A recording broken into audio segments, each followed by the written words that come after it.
Nas profundezas, sob as ruínas daquela Irem que fora bela um dia, mais recôndita ainda do que suas cisternas e catacumbas, jaz uma cidade constituída por câmaras e corredores entalhados de rocha sólida. Sua origem é mais antiga do que a raça dos homens e não tem nome. Nem mesmo as criaturas subterrâneas que lá habitam sabem como chamar tal cidade. Nem mesmo os fantasmas de seus antigos habitantes lembram seu nome. Pode ser que a fundação de Irem de muitos pilares acima desse local tenha sido mera obra do acaso, ou conforme parece provável, é possível que a raça antiga de seres que habitavam a cidade perdida, em seu último estágio de decadência, tenha empregado alguma forma de magia para fazer com que a água fluísse para cima a partir das profundidades da terra, desta forma assegurando que Irem ficaria localizada acima de modo a obter um constante suprimento de carne fresca, pois, sem dúvida, aqueles eram da espécie que se alimentava de pessoas. Ossos humanos, assim como caveiras, encontram-se espalhados pelos corredores, a maioria destes sendo pequenos ossos de crianças ou bebês. Os tetos das câmaras que se entrelaçam são baixos, visto que os habitantes se movimentavam rastejando sobre seus 4 membros, em vez de fazê-lo de forma ereta, de acordo com os movimentos do ser humano. O teto de um verde brilhante de cada sala e corredor propicia uma luz para a visão normal, igual a de uma única vela. No entanto, na completa escuridão das profundezas, é mais clara que a luz do dia.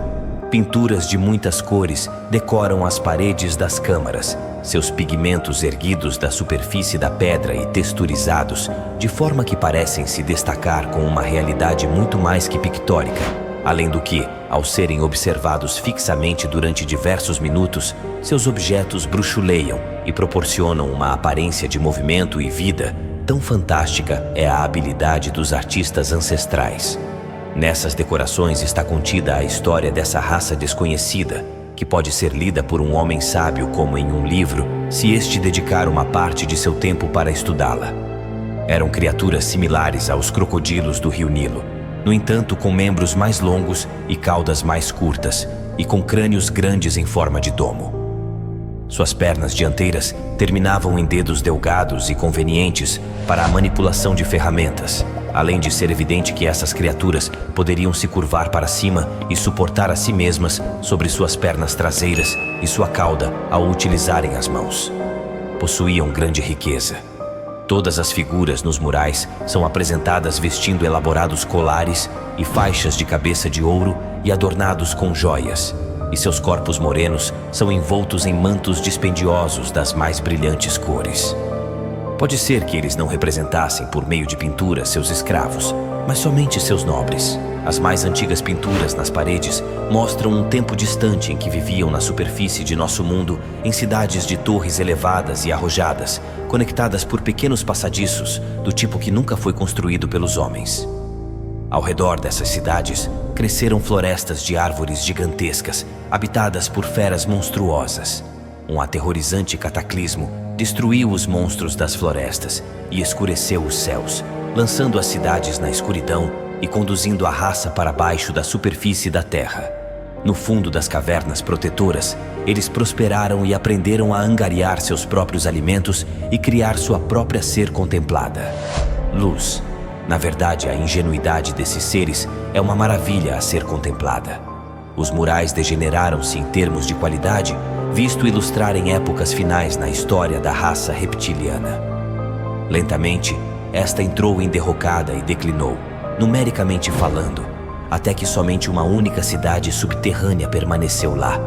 Quando a humanidade construiu as torres de Irem no vale acima, cultos secretos começaram a adorar os habitantes inferiores com oferendas e sacrifícios. As pinturas mostram os sultões da cidade de Irem desapiedadamente buscando por esses cultos e executando seus membros. Porém, a adoração continuaria ainda até a queda da cidade. Embora seja evidente a partir da abundância de suas pinturas na parede que preservavam e comunicavam eventos importantes por meio de imagens, os reptilianos também possuíam uma forma de escrita com base em sons. Em suas muralhas, um pequeno número de caracteres simples é repetido em grupos para a criação das palavras, como a nossa forma de escrita moderna. De fato, tão similar é a escrita desses seres à dos seres humanos que devem tê-la aprendido dos cidadãos de Irem durante seus séculos de interação com os homens. Quando as fundações de Irem foram colocadas em seus lugares, essas criaturas haviam se degenerado tanto que possuíam pouco a oferecer à nossa raça, mas encontraram pronto uso para o que nós havíamos ganhado por nossa própria ingenuidade. Assim são os poderosos derrocados, e os humildes ficam em desespero, até que o chão venha a virar pó pela carga pesada de eras. Nada é mostrado em nenhuma das paredes referente ao colapso de Irem em poços nas areias. Seria fácil concluir que a quebra do domo da grande cisterna abaixo do palácio foi um evento súbito e natural, não registrado, pois era imprevisto e em razão do fato de que precipitara a extinção dos habitantes inferiores, os quais, em um único dia, perderam sua fonte de alimento. Contudo, há sobre o chão de um dos mais altos corredores da cidade subterrânea um objeto que sugere ao viajante sagaz uma ocorrência diferente. Coberta com a poeira de eras, resta lá uma espada de bronze entre as costelas de um esqueleto que não é humano. Eis a narrativa da espada, a língua que fala sem necessidade de boca. Os soldados de Irem descobriram sua rota nos corredores da cidade sem nome abaixo, talvez em busca de membros do culto que adoravam os habitantes inferiores.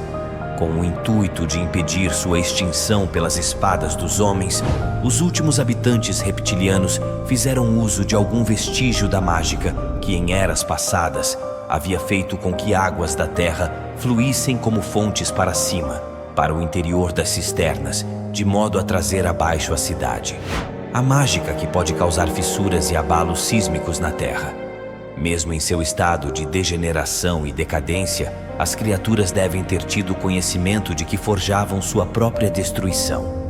Ainda assim, tamanho era seu ódio dos homens que tais criaturas não hesitaram sequer. Seu sangue corria frio em seus corações, como aquele da serpente, sem nenhum sol tão profundo que chegasse abaixo da areia para aquecê-lo. A malignidade do crocodilo é proverbial. Em vez de observar sua própria extinção, eles condenaram à ruína a cidade de Irem.